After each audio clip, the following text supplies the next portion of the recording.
Hello and welcome to this episode of Altitude, the show for you, about you, and sharing career talks with real people, real talk, real situations. We're hoping to have a great show for you lined up today so you can hear about many different types of careers. So thank you very much for joining us. And with me today, I have Dr. Caruso, who works at 3M. How are you doing today? I do, good. How are you? Fantastic. So welcome to Altitude. Thank you very much.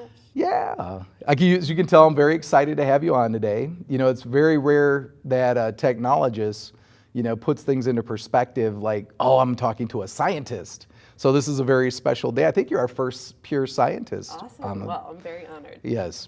So tell me, Dr. Caruso, tell me a little bit about what you do today.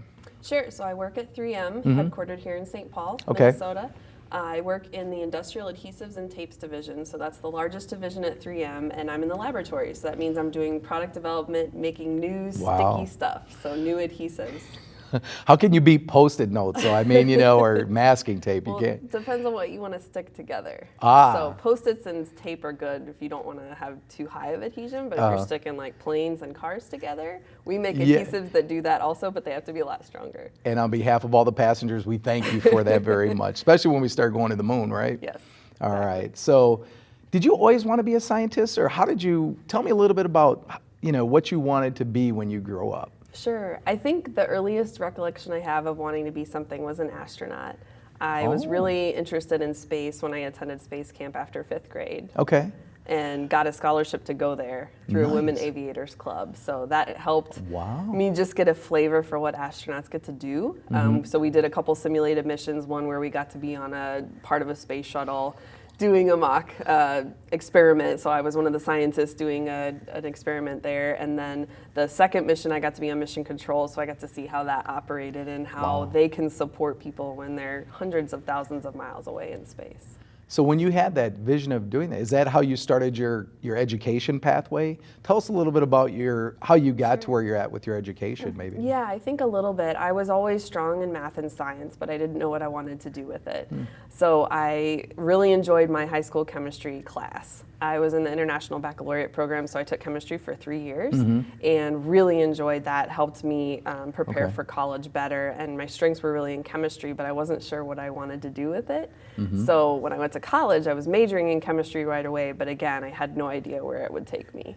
But the skills, I think that chemistry or any of the sciences or engineering majors, they prepare you for anything. Sure, that's amazing. And now you have a flourishing career at 3M. But before we get back to work, let's talk a little bit about what you like to do for fun. Sure. I like to run. I have run a lot of half marathons, a couple full marathons, but I like the half marathon distance. And play softball, and I enjoy singing and acting as well. So do you have one of the 13.1 stickers on the bumper of your car? Oh, see, we have to get you one. Yeah, thank you. Yeah. When's your birthday? We'll make sure to get you a 13.1 sticker. April 3rd. Oh, congratulations. Yeah, thank you. So let's roll back to some of your involvement with not only just your career, but maybe what your company does and how you engage the community.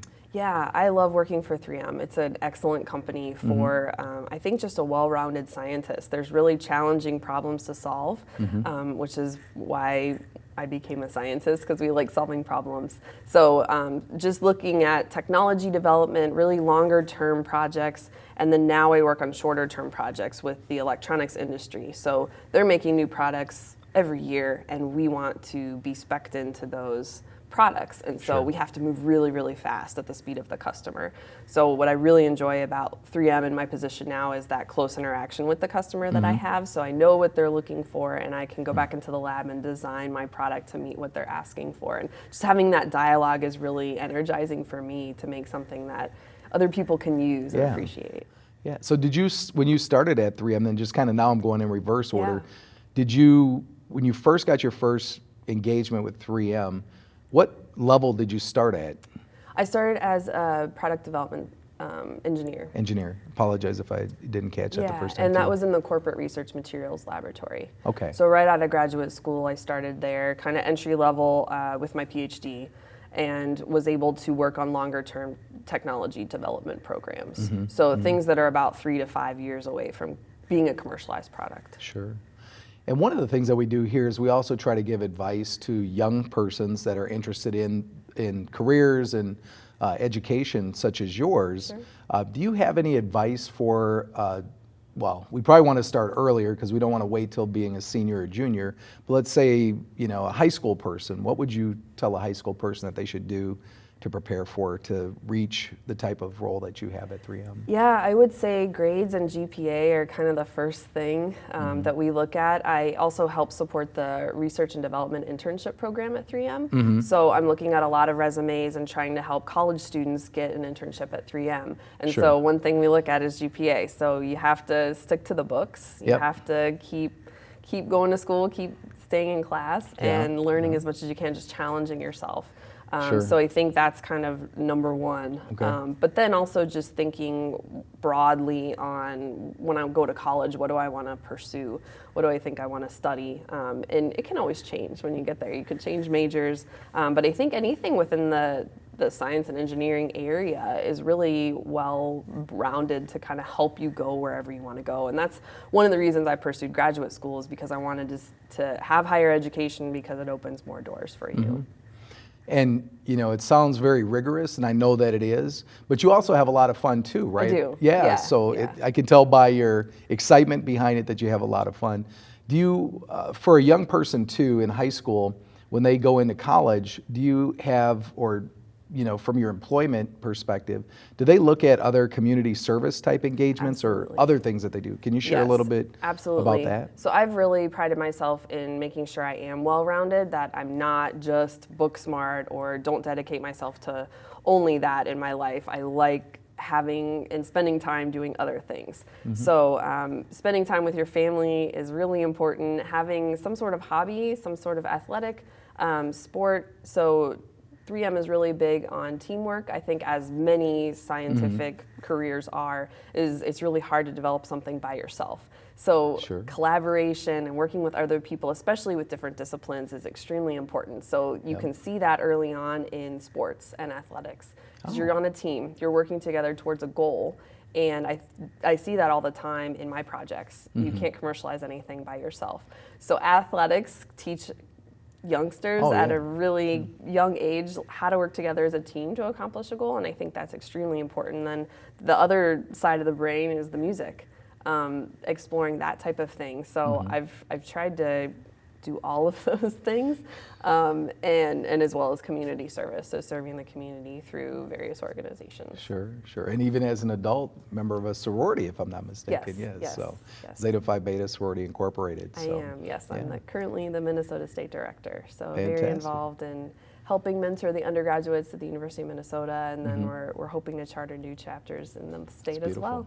All right. Well, thank you for your time. Thank you for making those adhesives good for our airline flight and space flight.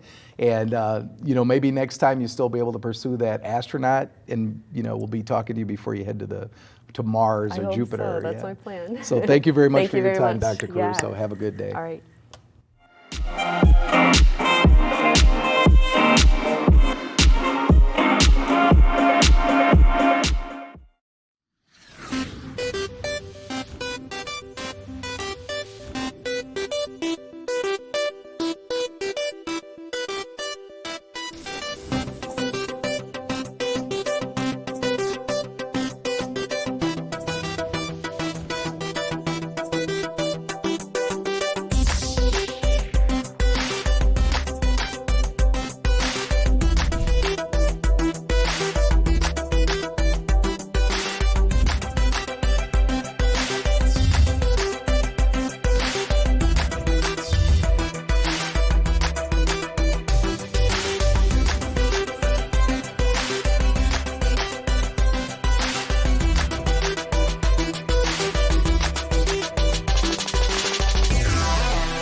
Welcome back. And with me, I have DJ Mickey Breeze. How you doing today, DJ Doing Mickey pretty Breeze? good, Mr. Wolf. I'm doing pretty good. Breeze, as you've come to know. You're going to be like Prince and pretty soon just have one name.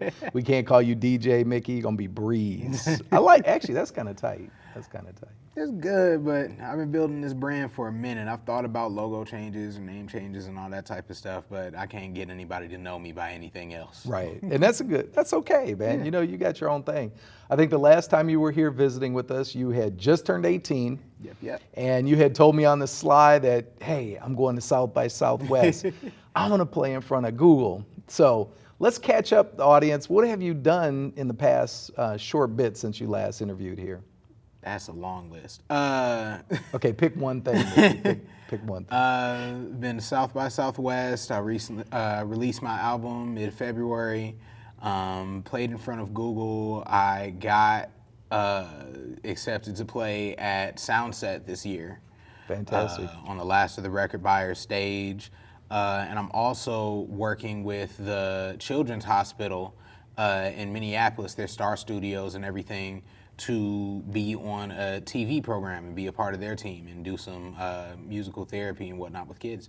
Oh, that's beautiful. And that's one of the reasons why we like having you here. You represent the arts very well. You're very technical in the studio, and you also give back to the community, and we couldn't ask for anything more than that. Most definitely. One of the key things, during one of the blizzards that we've had here in Minnesota, we did come into the studio, and actually I learned a big lesson about on-set and off-set video production. Yes. About internet bandwidth and all that. So I tried to, to flex my technical prowess, but you've created a lot of music then, and you have a new album out, correct? Yes, indeed. Tell us a little bit about your album. So the album title is called TYFE. It stands for Thank You for Everything. And basically it's an 8-song and skit compilation of a lot of music based on basically my daily life or the trials and tribulations that I go through, either relating to my career or just, what I deal with on a daily basis. There's a song on there, the title track of it is dedicated to my mom. There's songs about, for lack of a better phrase, financial instability on there, and about insomnia, and just about my processes and how I deal with my anxieties when it's related to my career and my music, and how I get along with people or how I get along in the world. And I listened to your whole album, and knowing you and then listening to your album, I think it's important for young people to continue to listen to real music and listen to the lyrics. And I think there's so many young people out there as well as adults. Let's not get that twisted, that people of all ages and levels deal with a lot of issues. But of course, I can appreciate the one thing that I did appreciate was I was raised by my grandmother, so I appreciate what you put in TYFE out, on behalf of your mom, Mama Jer. So big shout out, shout out to Mama Jer. Of course. So tell me a little bit about what's next on the horizon. Are you going into the studio? You had mentioned doing some classes. Yeah, so right now I have, and also since our last talk, I've finished my last 2 or other 2 courses at Slam Academy. Okay. And just got my certificate. I'm finishing out a 5th course as well. But primarily as far as what's next, I'm excited to play at Soundset on May 26th on the Last of the Record Buyers stage. This Children's Hospital project is really opening up for me recently. They have a program with Star Studios at the hospital called Backstage Pass, basically where they go around to different communities or work with different musicians and everything, and go to their studios or go to their performances and make music with the artists. And they just recently came through to my home studio, The Bunker, and I was able to make a song with their host. Okay. In addition to just working on a couple of other programs with them in the future. But so far, I'm looking on getting my merchandise and stuff back up. I recently got physical copies of my album for $10 if you ever want to. Little shameless plug for a CD. Shameless Yes, of course. plug. Hey, you got to do what you got to do. But Yeah, as far as future endeavors and everything, I'm kind of just working on it little by little. All right. Well, I'm waiting for you to, co-host one of those classes with Timberland and all that kind of stuff. But I thank you for taking the time out of your busy schedule, dropping into the SPNN studios here in St. Paul, and appreciate you, young man. Thank you for having me. All right. Keep up the good work. Yes, indeed.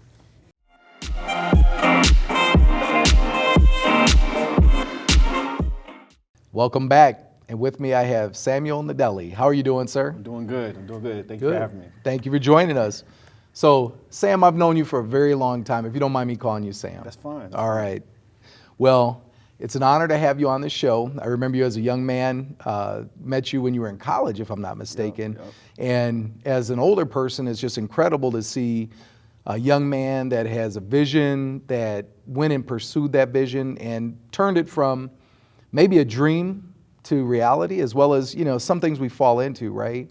But I'm very proud of you and very proud to have you on the show and all the things that you do in the community. So once I get that out on the table, we'll make sure that our youth and the adults that are going to see this understand where you're coming from. So we're going to talk a little bit about education, career, and lifestyle.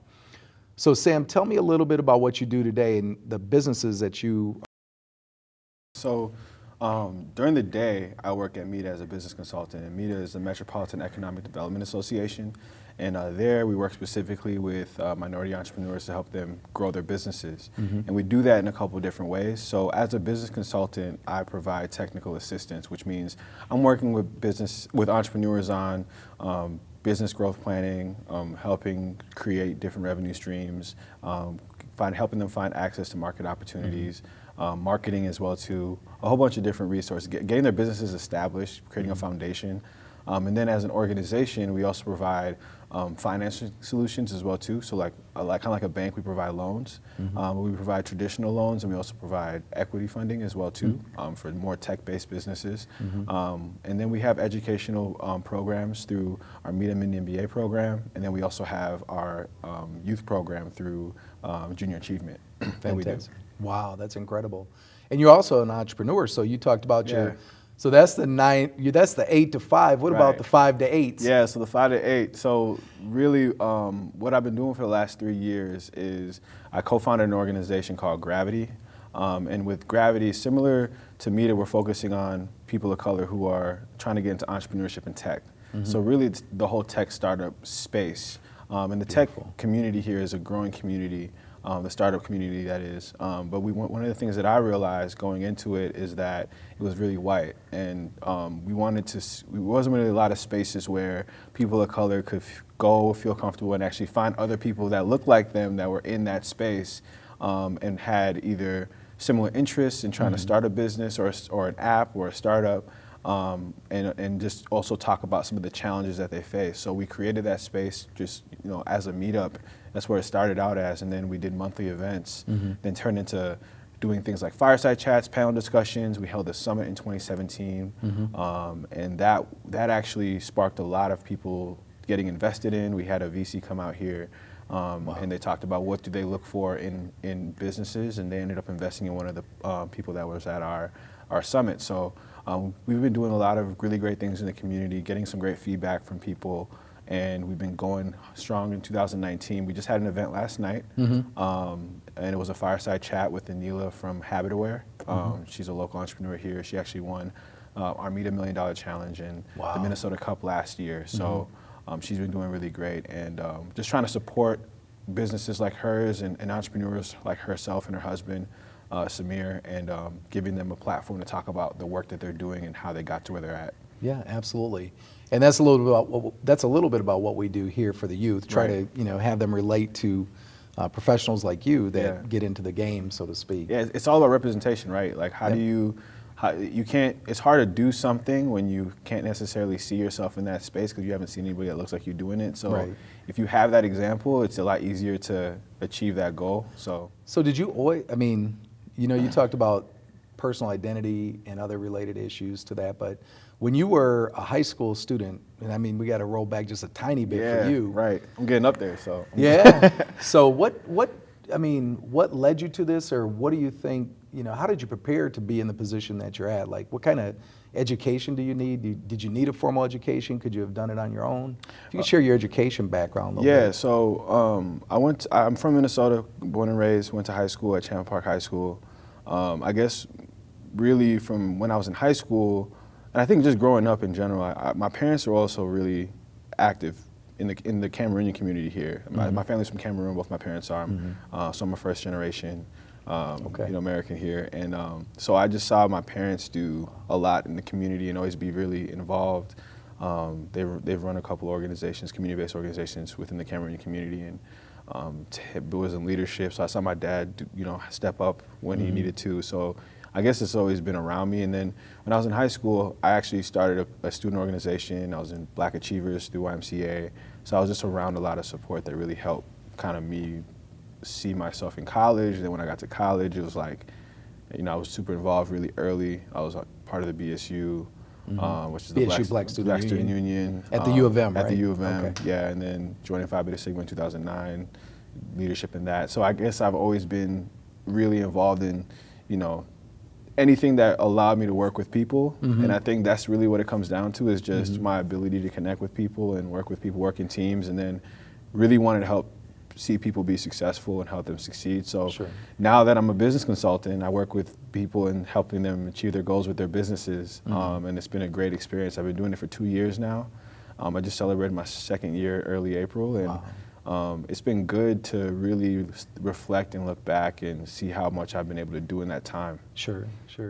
So everything that you said, still, when you're in high school, you can actually get involved in clubs and communities. Exactly. Were there any, you did mention a couple, but are there any specific clubs or anything in high school maybe that would better prepare a student to head on that trajectory? Yeah, so it's one that I actually didn't do, but DECA is like one for entrepreneurship and business that I know that a lot of my friends did, and I didn't do it, but I kind of regret not doing it when I got to college. Like, I could have really benefited from that, but stuff like that, like, don't be afraid to join those organizations, because they do prepare you for what you can experience in college, and just giving you some basic level skills to be able to handle just actual real life situations. And when you graduate from high school and go to college, just be as involved as you can be, because part of college isn't just about what your major is. It's about who you know and the experiences that you have through the relationships that you build. And you're in a point in your life where you're learning a lot about yourself. So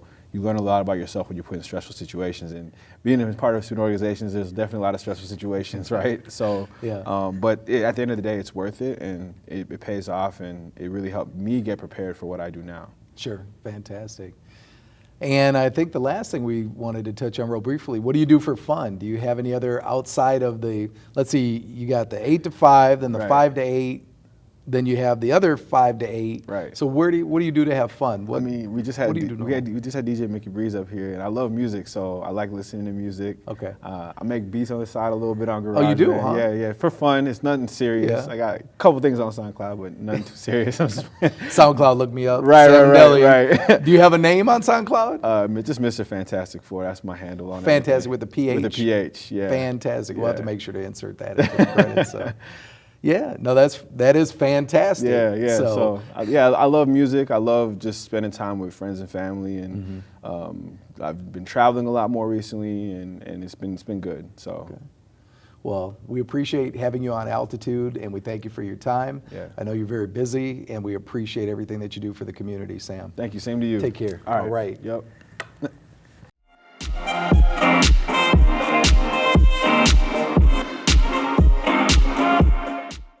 Summertime is coming up. It's a springtime here in Minnesota, and we want to make sure that the parents, our youth, our students, high school students in particular, take opportunities within the community to go to summer camps and workshops. It's very important that in your off time that you continue to build and experience technology, engineering, and a whole spectrum of other technical activities. So one particular program that we have is the IT Exploration Camp, sponsored in part by Minnesota State and many other caring organizations.